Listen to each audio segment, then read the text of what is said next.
목요일 아침입니다. 안녕히 주무셨습니까? 밤사이 많은 비가 또 쏟아졌죠?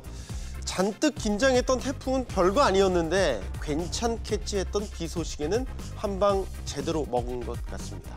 오늘자 조간신문 저와 함께 펼쳐보도록 하시죠. 8월 30일입니다. 손석구의 손안의 신문 시작하겠습니다. 일면부터 보실까요? 네, 오늘자 일면들은 다양한 소식들을 싣고 있는데 일단 굿뉴스, 배드뉴스 확실히 갈리는 것 같습니다. 일단 굿뉴스가 있는데요. 우리 축구 대표팀이 박항서 매직의 베트남과 맞붙어서 승전보를 전해왔죠. 자, 그리고 배드뉴스입니다. 비핵화는 다시 요원해진 걸까요? 미국과 북한의 협상이 흔들리자 미국이 한미 연합훈련 카드를 다시 꺼내들었다는 소식도 전해졌습니다. 네, 신문 한번 펼쳐보도록 하겠습니다. 먼저 한겨레로 가보도록 하겠습니다. 축구 소식부터 전해보겠습니다. 어제 저녁에도 비가 많이 내려서 퇴근길 서두르셨을 것 같은데 퇴근길에 아마도 축구 보신 분들 많으셨을 것 같습니다. 지하철에서 버스에서 소리 지르시는 거 참으시느라 고생하셨을 것 같은데요. 우리 축구 대표팀 베트남을 3대1로 이기고 승전보를 전해왔습니다. 그런데 상대가 베트남이어서 묘한 감정이 들기도 했죠. 바로 박항서 감독이 베트남 축구 대표팀을 이끌고 있기 때문이죠. 사실 어제 저는 한 식당에서 밥을 먹으면서 축구를 봤었는데 베트남이 골을 넣었을 때도 많은 분들이 열렬히 박수를 쳐주시더군요. 그런 거 보면 역시 박항서 감독에 대한 기대도 굉장히 큰 것 같다는 생각이 듭니다. 제목처럼 박항서 감독님 미안하게 됐습니다. 자, 다음은 동아일보로 가보도록 하겠습니다. 대북 강경파 매티스 국방장관이요. 한미연합훈련 카드를 꺼내 들었습니다. 현재는 비핵화 협상이 본격화된 이후에 여러 논란에도 불구하고 한미연합훈련을 중단하기로 합의한 상태죠. 그런데 매티스 장관이 더 이상 연합훈련을 연기할 계획이 없다 이렇게 발언을 한 것입니다. 미국이 북한의 선 비핵화를 요구하고 있지만 여기에 북한이 화답하지 않고 버티고 있죠. 상황이 이렇게 되자 한미연합훈련 카드를 꺼내서 사실상의 북한에 대한 최후 경고를 보낸 것이다. 이런 분석을 내놓고 있습니다. 자, 그런데 우리 청와대는 이런 미국의 태도 변화를 몰랐나 봅니다.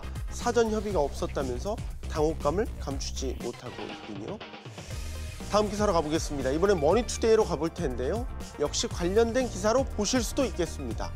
자, 상황이 이렇게 변하고 있는데 우리 문재인 대통령은 다음 달 방북이 예정돼 있죠.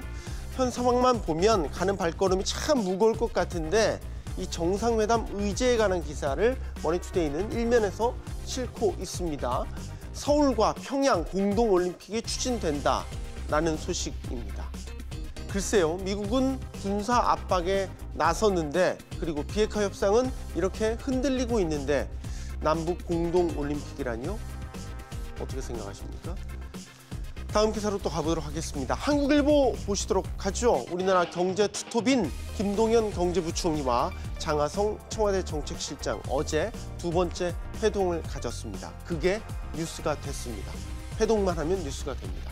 두 사람의 의견 충돌이 이슈화가 워낙 크게 됐다 보니까 마치 보란 듯이 회동을 가졌죠. 선자리 같은 느낌도 사실 들었습니다. 그런데 이 두 분의 발언도 참 재밌습니다. 장 실장은 애써 보란 듯이 일주일에 몇 번씩 우리 보는 사이다 이렇게 말을 했고요. 김 부총리 말은 더 재밌었습니다. 매일 보다시피 하는데 이런 게 왜 뉴스가 되는지 모르겠다. 제목 보이십니까?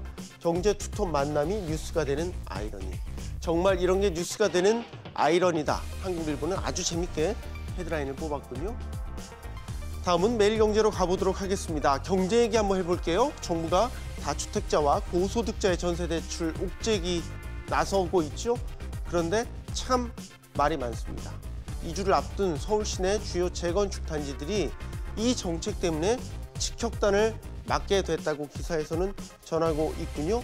그러니까 쉽게 말해서 2주비를 내야 되는 실수요자들이 대출로 충당해왔던 게 기존의 관행이었는데 이번 대출 규제가 만약에 현실화된다면 재건축 이주자들의 경우에는 직격탄을 맞을 수밖에 없다는 거죠. 또 하나 있습니다. 갭 투자자들을 막기 위한 조치라고 또 설명을 내놓고 있는데 갭 투자는 실상 많이 줄은 상태에서 일부 다주택자들에게만 타격이 있을 것으로 보이는데 쉽게 말해서 정책의 효과는 크지 않은 반면에 이런 실수요자들이 엉뚱하게 유탄을 맞을 수 있다. 이런 경고를 기사에서는 내놓고 있습니다. 자, 마지막 기사로 가보도록 하겠습니다. 중앙일보를 보실 텐데요. 태풍에 관한, 아니죠, 장마에 관한 얘기입니다. 태풍 쏠릭에 잔뜩 긴장을 했었는데 맞닥뜨려 보니까 별거 없었죠? 보시죠? 그래서 태풍이 잘 지나가나 싶었는데 엉뚱하게 비 소식에 난리가 났습니다.